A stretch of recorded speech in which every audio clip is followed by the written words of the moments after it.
Hello everyone, मैं नित्य Shukla history में पे आपका स्वागत करता हूं। कल बिहार ने जातिगत जनगणना के आंकड़े जारी किए, जिसमें पिछड़ा वर्ग 27%, अति पिछड़ा वर्ग 36%। अति पिछड़ा मतलब ओबीसी में ही उन्होंने एक कैटेगरी बना रखी थी कि ओबीसी, और उसे ओबीसी में एक मतलब अपर क्लास और लोअर क्लास दो बना दिया था ओबीसी में।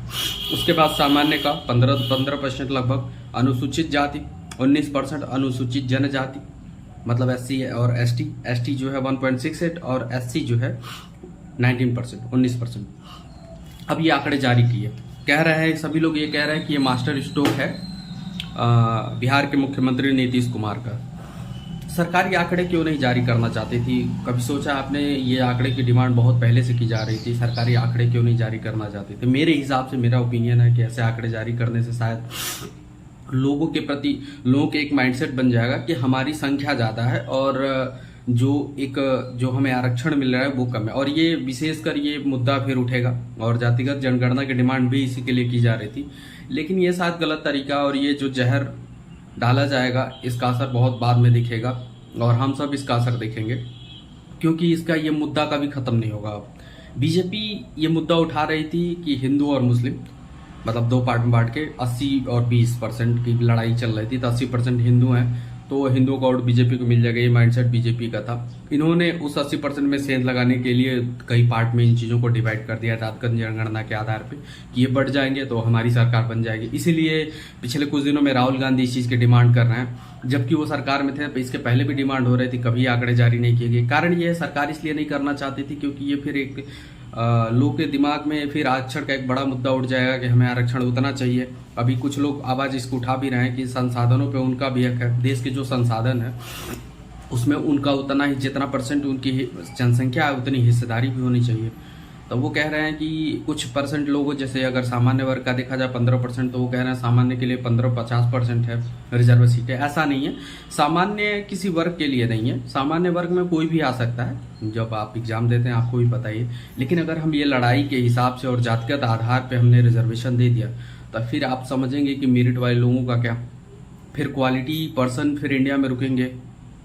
इंडिया में वैसे ही सैलरी कम है, तो मैक्सिमम साइंटिस्ट डॉक्टर्स इंडिया में रहना प्रेफर नहीं करते हैं, क्योंकि वो उनको लगता है कि बेटर लाइफ इंडिया से बाहर है। लेकिन जो लोग अपनी लाइफ को यहाँ पे मतलब बहुत सारे ऐसे लोग इसरो में साइंटिस्ट हैं जो देश को वहाँ से छोड़ के यहाँ पे, एक पिछले दिनों कुछ विवाद हुआ था नासा को लेके। एक लड़की थी जो नासा में उसने ज्वाइन किया, इसरो में उसकी जॉब नहीं लगी। हमारे इंडिया में बहुत ज़्यादा कंपटीशन है।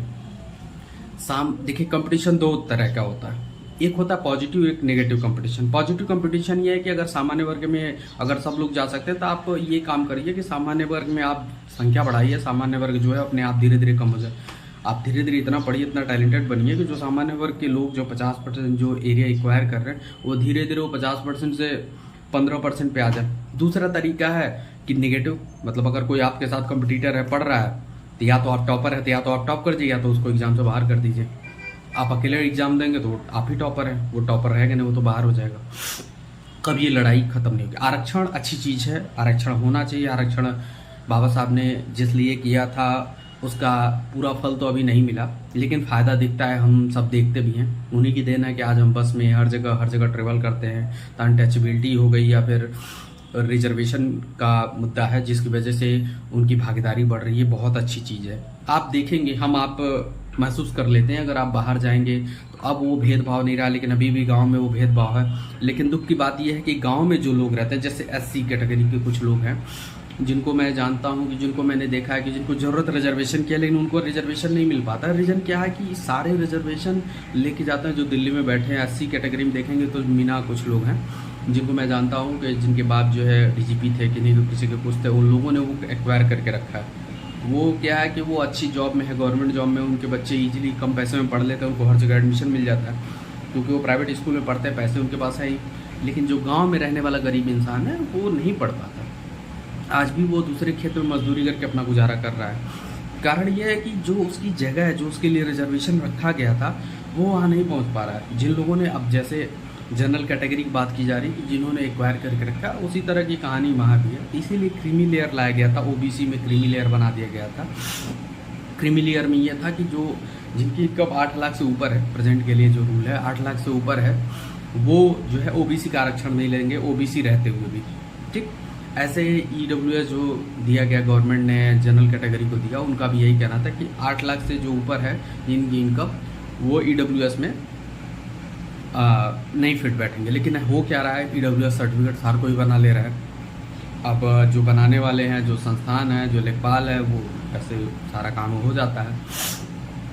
तो आप इस हिसाब से देखेंगे तो ये लड़ाई बहुत बड़ी है, और अगर ये लड़ाई ऐसे चलती रही फिर ये कभी ख़त्म नहीं होगी। जातिगत जनगणना का आंकड़ा इन्होंने जारी कर दिया, अब हर राज्य को करना पड़ेगा, वो दबाव पड़ेगा, चाहे वो BJP शासित हो, चाहे वो कांग्रेस के शासन में हो। और अगर ये ऐसा किया तो फिर इनको हर जगह वो डेटा देना पड़ेगा कि आप आरक्षण है, आरक्षण की डिमांड भी बढ़ेगी, फिर लोग हर जगह प्रोटेस्ट करेंगे। हो सकता है कि चुनाव से पहले एक बहुत बड़ा मॉब इकट्ठा हो जाए OBC से या SC समुदाय से, जो कहें कि जितनी हमारी हिस्सेदारी है उतना हमें आरक्षण चाहिए। और ऑब्वियस है, जब पब्लिक के लिए ही सरकार है, वोट बैंक है, तो देना पड़ेगा। अगर ऐसा कुछ हुआ तो समाज बट जाएगा। हम जिस विकास की बात कर रहे हैं, जो विश्वगुरु बनना चाहते हैं, जो हमारा प्लान है, सब धारा का धारा रह जाएगा। सब कुछ रिजर्वेशन के हिसाब से सब कुछ फुटकर में बढ़ जाएगा। टैलेंटेड लोगों की कदर नहीं होगी, और हालत ये हो जाएगा कि सब कुछ, अगर आप खुद सोचिए, संसाधन, हिस्सेदारी, क्वालिटी बेसिस होना चाहिए। नेता आप डिमांड करते हैं कि पढ़ा लिखा होना चाहिए, और आप चाहते हैं कि सबको आरक्षण मिल जाए पूरा। अगर हिस्सेदारी आरक्षण के हिसाब से दे दी जाएगी तो फिर आप पढ़े लिखे क्वालिटी लोगों को कहाँ ढूंढेंगे। अगर आपको क्वालिटी वाले लोग चाहिए तो ऑब्वियस है कि क्वालिटी उसमें रखनी पड़ेगी ना। तो जो रिजर्वेशन 50% है उसको रखना पड़ेगा कि 50% लोग रिजर्व रहें, लेकिन 50% सामान्य में जो भी टैलेंटेड लोग हैं, वो किसी भी कैटेगरी से हैं, वो सामान्य में आएँ, और एक पॉजिटिव हेल्दी कंपटीशन रहे।